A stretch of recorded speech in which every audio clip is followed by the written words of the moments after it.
O Agenda Econômica está entrevistando o diretor-presidente da Embrapa, Dr. Pedro Arraes. Participa desse programa o jornalista Davi Emerick. Doutor Arraes, a agroenergia é um tema em que o Brasil é destaque internacional, graças ao etanol, que permitiu evitar ou deixar de emitir, né, muita poluição na atmosfera. Mas quais são as metas da Embrapa a partir da criação da Embrapa Agroenergia, uma nova unidade, um novo braço, né, para que o Brasil continue nessa função de ser pioneiro na energia renovável? Esse centro ele teve uma criação e ele tem uma missão bastante específica, como qualquer outro centro da Embrapa, né? É importante dizer que esse centro ele tem a missão maior dele de trabalhar no processo da geração dos biocombustíveis, né? Trabalhar, por exemplo, no etanol de segunda geração, né, em parceria já tem diversas parcerias internacionais e nacionais com esse objetivo. E é importante também ter bem claro que a Embrapa tem esses 47 outros centros que trabalham com os produtos específicos. Por exemplo, então tem Mamona, que é trabalhado, por exemplo, no centro de algodão lá no Nordeste, né, que tem um programa de melhoramento de mamona forte, né? Tem aqui no Embrapa Cerrado, está trabalhando com essa palmeira macaúba do Cerrado. Quer dizer, trabalhando com a matéria-prima, outras matérias-primas que podem, Dendê, né, que é um programa na parte norte do país, que podem gerar, vamos dizer assim, matéria-prima para produzir óleos. Então, esse centro ele tem como objetivo, né, quebrar paradigmas nesse processamento. Além disso, ele também está trabalhando nessa parte mais avançada do conhecimento, né, montando uma estrutura para trabalhar com a parte genômica, né, de manipulação genética para fins de agroenergia. Então, é um centro novo, uma equipe bem nova que entrou agora de pesquisadores, está se montando. É importante se ressaltar que um centro de pesquisa, a construção, ela é muito importante, a estrutura física, mas a inteligência a gente vai botando aos poucos. Então está bem estruturado e mais do que isso, agora ele está estruturado dentro da rede Embrapa, se ligando a parte de processamento com esses diversos outros fontes de energia, né, que a gente tem no Brasil e a gente precisa obter, porque a gente não vai poder ficar tirando o biodiesel, por exemplo, da soja, né? A gente tem que partir para outras fontes mais localizadas, né, de nível regional, né, mais eficientes, que possam ser perenes, e aí tem toda essa questão de competição com a questão do alimento, que a cana não tem, né? Então é uma área altamente prioritária. Nesse momento agora nós estamos criando um portfólio de cana-de-açúcar, isso é importante ressaltar. A Embrapa, no seu início, ela não trabalhou com algumas culturas, cana-de-açúcar foi uma delas, porque existia o Instituto do Açúcar e do Álcool na época, que mexia com isso, mas depois da extinção do Instituto, isso ficou meio órfão aí, agora as próprias empresas privadas pediram para que a gente crie. Então a gente está criando um portfólio, montando a nossa estrutura de projetos, né? Nós temos uma carteira bastante robusta de projetos e eu, com certeza, em um período bastante curto, aí de 3 a 4 anos, nós vamos ter um impacto bastante grande nessa área do etanol também. A Embrapa realizou recentemente um seminário, inclusive foi transformado em livro, sobre as oportunidades e limitações do complexo agroindustrial do biodiesel no Brasil. Que caminhos devem ser trilhados em relação ao biodiesel? Que limitações precisam de correção ou superação nessa área? Primeiro que existe uma dependência muito grande, eu acho que esse é o primeiro ponto fraco que nós temos da questão da soja, né? Quer dizer, a soja realmente que está, vamos dizer, bancando toda essa questão da nossa mistura do biodiesel no diesel. E a falta de alternativas, vamos dizer, regionais, né? O Dendê também, eu acho que é uma alternativa bastante interessante. O problema do Dendê é que o Brasil ainda é carente no Dendê. Tem um programa que foi lançado pelo governo lá na borda, né, no Arco de Fogo, que se chama, para plantar Dendê lá com a iniciativa privada. Extremamente interessante esse programa, ele está crescendo bastante. A Embrapa tem um plano de produzir 3 milhões de mudas junto com a iniciativa privada de Dendê, mas são coisas lentas, né? Porque o Dendê começa a produzir depois de 6, 7 anos, então você imagina estar produzindo as mudas agora, até que todo mundo plante isso para ter um volume. Mas a meta O potencial lá é de quase 30 milhões de hectares, o que daria já um boost. O problema todo é que o preço do óleo de dendê no mercado internacional é muito caro para você usá-lo como biocombustível. Então, esse é outro problema. A mamona é mais ou menos a mesma linha de raciocínio, quer dizer, a mamona tem um óleo nobre, né, usado em diversas propriedades industriais, é usado para diversas coisas industriais. Talvez nobre demais. Né? Nobre demais. Para usar como biocombustível. Mas também a gente está trabalhando nos certas variedades de mamona muito interessantes, híbridas, que podem ser utilizadas. Então, eu acho que da parte da matéria-prima nós vamos conseguir suprir isso, né? Aí vamos ter que montar o sistema de produção, porque não adianta, mesmo que você ponha isso na pequena propriedade, tem que ter cooperativa, tem que ter organização dos produtores, né? Eu acho que houve, por exemplo, uma aposta grande na questão do pinhão manso no primeiro momento. O pinhão manso é uma planta extremamente com bastante potencial, quase 45%, às vezes, em alguns casos, de percentagem de óleo, né? Mas é uma planta muito pouco adaptada ao Brasil, né? Ela é uma planta que você tem que colher à mão no primeiro momento, não é? Ela não tem maturação uniforme, tem uma série de pragas que atacaram ela, doenças. Então, ela tem um potencial, mas ainda está na bancada de pesquisa e no laboratório do campo para você poder viabilizar. Agora, tem uma questão, se me perdoa, que é uma questão social também, biocombustível e o seu lado social. O presidente Lula fez uma aposta muito grande. Sim. Em que o biocombustível seria capaz de incluir a agricultura familiar, setores da reforma agrária, né, assentamento da reforma. Depois, isso não se verificou tão assim, não foi confirmado dessa maneira. Quais são os gargalos? O que dificultou isso aí? Aí é que os gargalos, mais ou menos, eu citei, seriam a disponibilidade, vamos dizer, de variedades adaptadas, por exemplo, no caso do Nordeste, mamona, que pudesse realmente ter uma alavancagem boa de produção que possa gerar a organização dos próprios produtores, né? Você sabe que, por exemplo, no caso de cana-de-açúcar, a logística é fundamental, as usinas não estão a mais do que 40, no máximo 60 quilômetros, não é, da zona produtora, porque você tem que transportar esse material, né, para ser esmagado e fazer o etanol. Então, a mesma lógica funciona para o biodiesel, quer dizer, você vai ter que ter um raio ali onde você tem uma planta que processe para você poder ter economia de escala e fazer isso. Eu acho que essas coisas, não sei se foram muito bem pensadas no começo, né? Eu acho que, quer dizer, mas eu continuo acreditando que o biodiesel possa efetivamente ser, a nível regional, um ganho a mais para a pequena propriedade, desde que se organizem as cooperativas, né? Desde que esteja essa logística colocada a tempo e a hora. A gente falou da importância da Embrapa já em nível mundial. Em que pé que isso está, por exemplo, a participação da Embrapa? Me parece que a Embrapa já está atuando fortemente na África, em convênio com outros países da Ásia. Como que o senhor situa a Embrapa hoje no mundo inteiro, tal? O prestígio dela, obviamente, e o impacto que, por exemplo, a Embrapa pode trazer num país como a África, onde tem muita coisa por fazer, que a gente já trilhou, que eles ainda não trilharam. Eu comecei o programa falando que a Embrapa mandou não sei quantos jovens, inclusive eu mesmo, fui para fora. Então, a Embrapa nasceu internacional. A Embrapa agora ela vai ser internacional de direito, que de fato ela já é há muito tempo, né?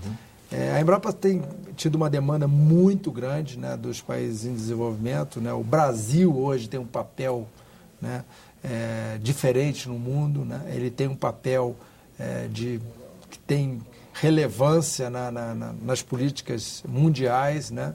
E com essa agricultura que a gente tem, com a qualidade da pesquisa que nós temos, não poderia ser o contrário em relação à pesquisa agrícola. Então, nós separamos a nossa atuação, vamos dizer, em 3 linhas, né? A terceira está iniciando fortemente agora, mas é a que está mais ainda engatinhando. A primeira linha nossa é a cooperação científica, né? Que é, vamos dizer, a razão mesmo da existência da própria empresa. Quer dizer, o conhecimento ele é global, né? Ele não tem fronteira, ele está em todos os lugares. Então, obviamente, nós tivemos todos esses programas de treinamento, continuamos com eles, mas nós criamos um programa estruturado que se chama LabEx. LabEx significa laboratório virtual. Quer dizer, então a Embrapa criou algum desses laboratórios que, na verdade, não são nenhuma estrutura física. A Embrapa não gasta dinheiro nenhum com estrutura física, esse não é o objetivo. Ela tem, na verdade, projetos associados com parceiros. Então, nós estamos nos Estados Unidos, associado com a ARS, nós temos na Europa, onde nós temos na França, em Agrópolis, com um braço na Inglaterra, em Rothamsted, que é a estação experimental mais antiga do mundo, instalada agora recentemente na Alemanha, né? Nós temos um outro LabEx na Coreia, um na China, que vai se implantar agora em julho, e até o fim do ano um implantado no Japão. O que é isso? Na verdade, é uma via ganha-ganha, né?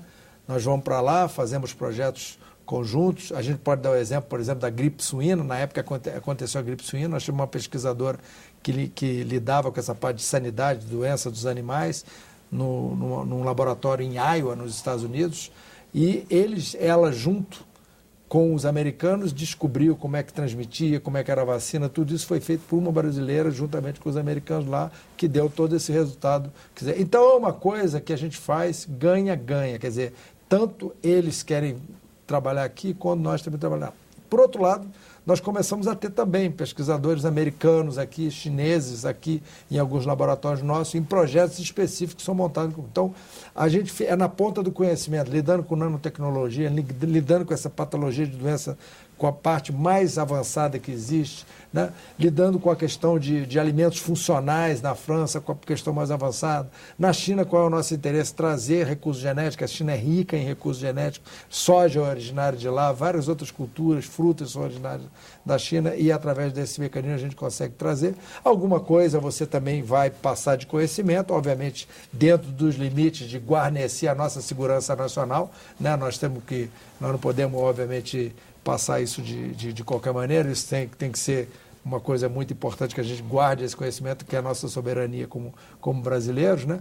Então nós temos essa linha que lida ali com um avanço de conhecimento. A Embrapa está plantada nos laboratórios mais importantes do mundo em termos de avanço de conhecimento, para seguir o avanço de conhecimento. E eles ganham com a gente também, como também hoje nós somos de excelência, então essa via... E na África? Já vou falar da África. Então, esse seria o pilar, vamos dizer, de cooperação científica. Então, no cooperação técnica, seria essa questão toda de uma via de duas mãos, mas uma via maior para lá, uma via maior para, vamos dizer, no caso da África especificamente, nós temos os projetos que a gente chama de projetos estruturantes. Esses projetos, óbvio, todos eles são discutidos com a ABC, que é a nossa Agência Brasileira de Cooperação. Elas estão alinhadas com a política externa brasileira, não é a Embrapa que define isso, é definido juntamente com o governo. Por exemplo, em Moçambique, nós temos um trabalho fantástico lá, que é uma parceria tripartite, né? Brasil, Japão, né? E eles têm um cerrado lá, que chama-se Corredor de Nacala, que tem em torno de 3 milhões de hectares de cerrado. E o que a gente está fazendo? O que nós estamos fazendo é exatamente tentando fortalecer a empresa de pesquisa deles. Quer dizer, eles têm que fazer uma empresa de pesquisa para eles, a Embrapa deles, né? Eu não gosto de falar Embrapa deles, mas, na verdade, eles têm que fazer de acordo com a cultura deles e com a realidade deles. Então, nós passamos para eles um pouco dessa experiência que nós temos. Esse é um projeto extremamente interessante, né? Já tem 2 pesquisadores nossos alocados em Moçambique fazendo isso. E como em Moçambique nós temos em Gana, em Mali recentemente, agora teve a Revolução, o pesquisador teve que voltar. Então, nós temos essa atividade também, e temos na América Latina, o Embrapa América, no Panamá, que lida com todo o Caribe, e na Venezuela é uma parceria diferente, onde existem empresas privadas brasileiras, principalmente empresas grandes, empresas de construção, que colocaram a parte agrícola dentro da cooperação lá da construção de algum elemento, onde a Embrapa dá um suporte, e esse é praticamente custeado através dessas parcerias. E temos outros instrumentos interessantes, como eu falei para vocês. A Embrapa, ela inova não só na tecnologia, mas ela inova muito, e pouca gente sabe, na questão da gestão. Então, nós criamos o que nós chamamos de mercado de inovação, África, Brasil, mercado de inovação, ou América Latina, mercado de inovação. Isso é uma plataforma eletrônica, onde você coloca pesquisadores da Embrapa, juntamente com pesquisadores africanos.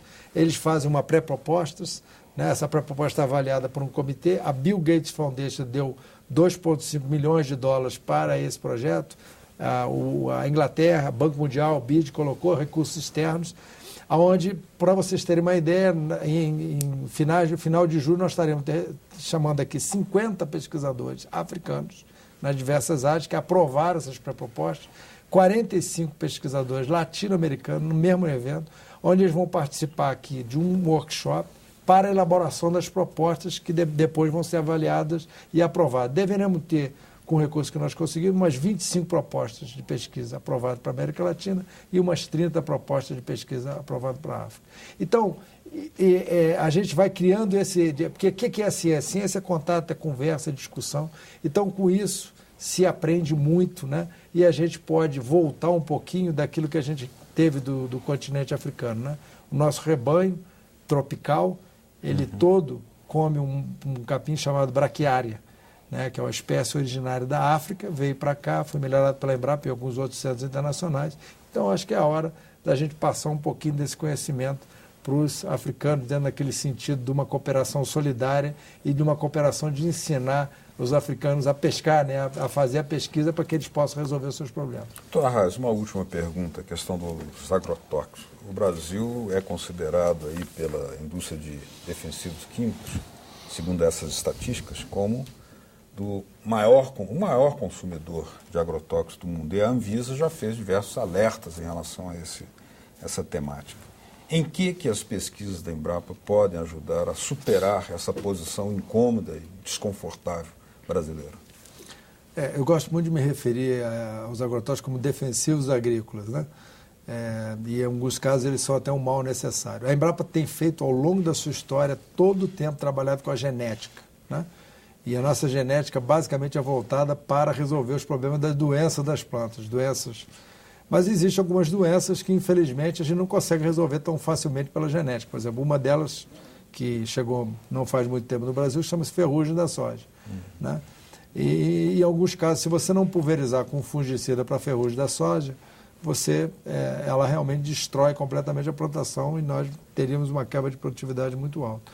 O que nós fazemos? Nós fazemos todo esse trabalho voltado para a resistência genética, nós fazemos todo um trabalho de avaliação desses defensivos agrícolas, que tem hoje, vamos dizer assim, uma toxicidade muito menor do que tinham no passado, né? À medida que a ciência evoluiu também na parte química, essa seletividade desses produtos é cada vez menor.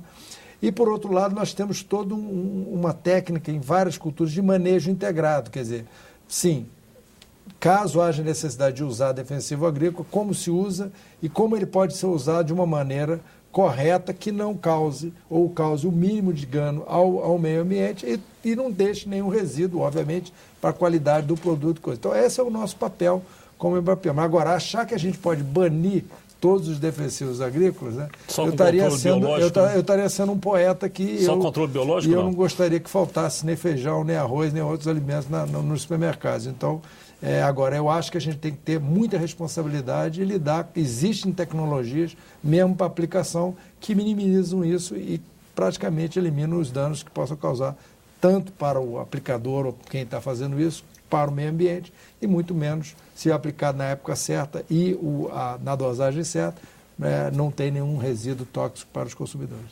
Ok, nós chegamos ao momento final aqui do nosso programa. Queria agradecer a presença, as explicações, os esclarecimentos que nos trouxe o Dr. Pedro Arraes, que é o diretor-presidente da Embrapa, Empresa Brasileira de Pesquisa Agropecuária. Muito obrigado, estaremos sempre de portas abertas aqui. Obrigado. Muito obrigado, Davi Emerick, meu colega, que está aqui do lado.